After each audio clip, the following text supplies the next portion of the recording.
Hello बच्चों, चलिए प्रश्न को देखते हैं। अभिकथन आंत के बेसिलाई का उपयोग ग्लाइकोप्रोटीन उत्पादन में किया जा सकता है, जिसका उपयोग हेपेटाइटिस बी के उपचार में होता है। कारण हेपेटाइटिस बी एक विषाणुजनक रोग है और इसको शरीर में फैलने से रोकने के लिए इंटरफेरेंस का उपयोग किया जाता है। हमारे पास दिए हुए विकल्प है, विकल्प ए और आर दोनों सत्य हैं और आर ए की सही व्याख्या है। विकल्प 100 ए और आर दोनों सत्य हैं, लेकिन आर ए की सही व्याख्या नहीं है। विकल्प 100 ए सत्य है लेकिन आर असत्य। विकल्प 2 ए असत्य है लेकिन आर सत्य। विकल्प ई ए और आर दोनों असत्य। प्रश्न की मुख्य अवधारणा है, मुख्य अवधारणा, इस प्रश्न की मुख्य अवधारणा है glycoprotein.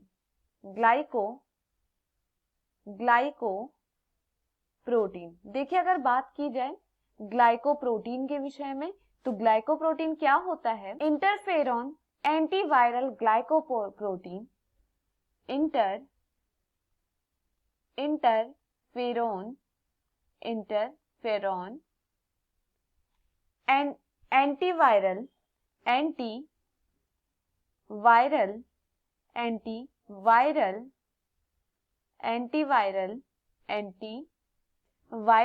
Glycoprotein interferon antiviral glycoprotein, जिसे क्या कहा जाता है? इसे साइटोकिन्स भी कहा जाता है। इसे क्या कहा जाता है? इसे साइटोकिन्स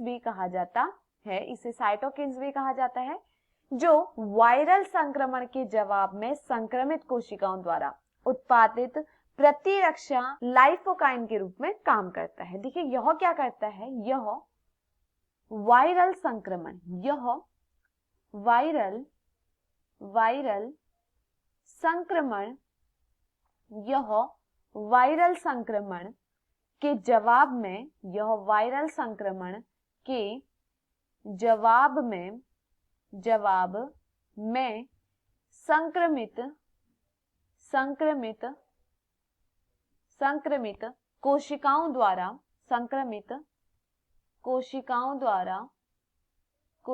में संक्रमित कोशिकाओं द्वारा उत्पादित प्रतिरक्षा। देखिए, यह क्या कह रहा है? देखिए, जो वायरल संक्रमण होता है, इसके जवाब में जो संक्रमित कोशिकाएं होती, वह क्या करती हैं? जो उसमें संक्रमित कोशिकाओं में क्या होता है? प्रतिरक्षा होता है। तो वो जो उत्पादित प्रतिरक्षा है वह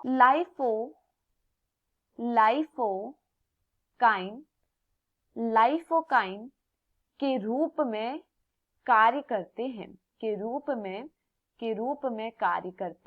हैं। तो देखिए, यहाँ पर क्या कहा जा रहा है? जो वायरल संक्रमण है, इसके जवाब में जो संक्रमित कोशिका होती हैं वह क्या करती है? प्रतिरक्षा को उत्पादित करती है लाइफोकाइन के रूप में।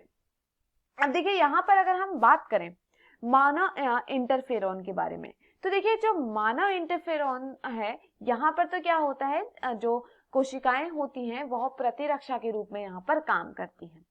अगर हम बात करें इन मानव इंटरफेरॉन के उत्पादन के विषय में, तो देखिए, मानव इंटरफेरॉन